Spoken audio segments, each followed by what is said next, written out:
Okay, so let's talk about bad habits. We've all got them, right? Those things we do almost without thinking, whether it's scrolling on your phone for way too long, hitting the snack cabinet late at night, or just putting off that thing you know you need to do. Well, today we're going to figure out how to actually take back the controls. I mean, you've probably asked yourself this a million times, right? You're frustrated, you tell yourself, okay, that's it, never again. And then the next day, there you are doing the exact same thing. It's so easy to start thinking that maybe the problem is, well, us. But what if I told you that's not it at all, not even close? Let's just get this straight, right here, right now. If you've ever struggled to kick a bad habit, it is not because you're weak or because you don't have enough willpower. Seriously, blaming yourself is probably the single biggest mistake we all make, and it just doesn't work. The real issue isn't in your character, it's all about how your brain is wired.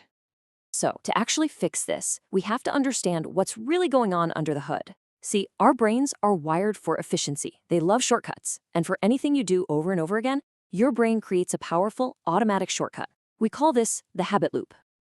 You can think of the habit loop as this little piece of software that's always running in the background of your mind. Its whole job is to save you mental energy by putting common stuff on autopilot. It's an amazing system when it comes to good habits, like brushing your teeth without even thinking about it. But it's that exact same system that gets us stuck with the bad ones. And it all works on this incredibly simple three-step process.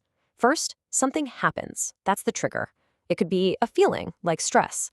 That trigger then leads to the behavior, let's say grabbing a bag of chips. And then you get the reward, that little moment of comfort, a tiny hit of a brain chemical called dopamine. That reward basically tells your brain, hey, that worked. Let's remember to do that next time we feel stressed. And boom, a habit is officially wired in. And here's the kicker. Once that loop is locked in, it becomes automatic. It just runs. It doesn't ask for your permission. And that's why just telling yourself to stop it feels impossible. It's like trying to shout at your computer to stop running a program. You're not actually changing the code. Okay, so if we can't just power through it, what are we supposed to do? Well, we have to get smarter than the system. We have to learn how to work with our brain's programming, not against it. It's time to hack the loop. This is the huge mindset shift you have to make. Stop thinking of this as some epic battle of you against yourself. Instead, start thinking of yourself as a kind of programmer. Your habit is just a piece of code, and you're just going in to rewrite a few lines. We're not trying to delete the program. We're just going to change what it does.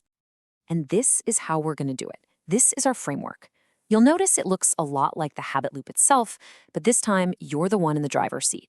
We're going to find that same trigger, but we're going to consciously choose a new behavior and then create a brand new reward. Let's break down how.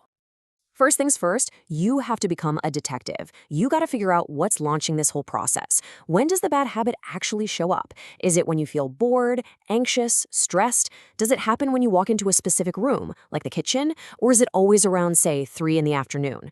For a few days, just watch yourself. No judgment, just observation. Finding that trigger is the key to everything. Okay, this is the absolute core of the whole strategy. You can't just stop doing the old thing and leave a big empty space. That doesn't work. You have to replace it with something else. And this is so important. The new behavior has to give you a similar kind of reward. If your habit is stress eating chips, the new behavior can't be doing your taxes. It has to be something that also provides relief, like going for a 5-minute walk or just listening to your favorite song. And finally, you have to seal the deal on this new loop with a real reward. So the moment you do the new, better behavior, you have to celebrate it. I mean it. Consciously acknowledge it. Even if it feels silly, just say to yourself, nice, I did it. That little act of self-acknowledgement gives your brain a hit of dopamine, which tells it, oh, I like this new loop. This is good. Let's do this one again. And when you put all these pieces together, you start to see something really profound. The whole process of change, it's not about fighting. It's about partnership. This right here, this is the whole thing in a nutshell. It's not you versus your brain in some kind of cage match. It's you and your brain working on the same team. You're still giving your brain exactly what it craves, a trigger, a routine, a reward, but now you're doing it on your terms with actions that actually help you. You can really see the difference here. The old way is just this miserable cycle, right? You blame yourself, you try to resist, you eventually give in, and you feel like a total failure. But the new way, it's all about understanding and strategy.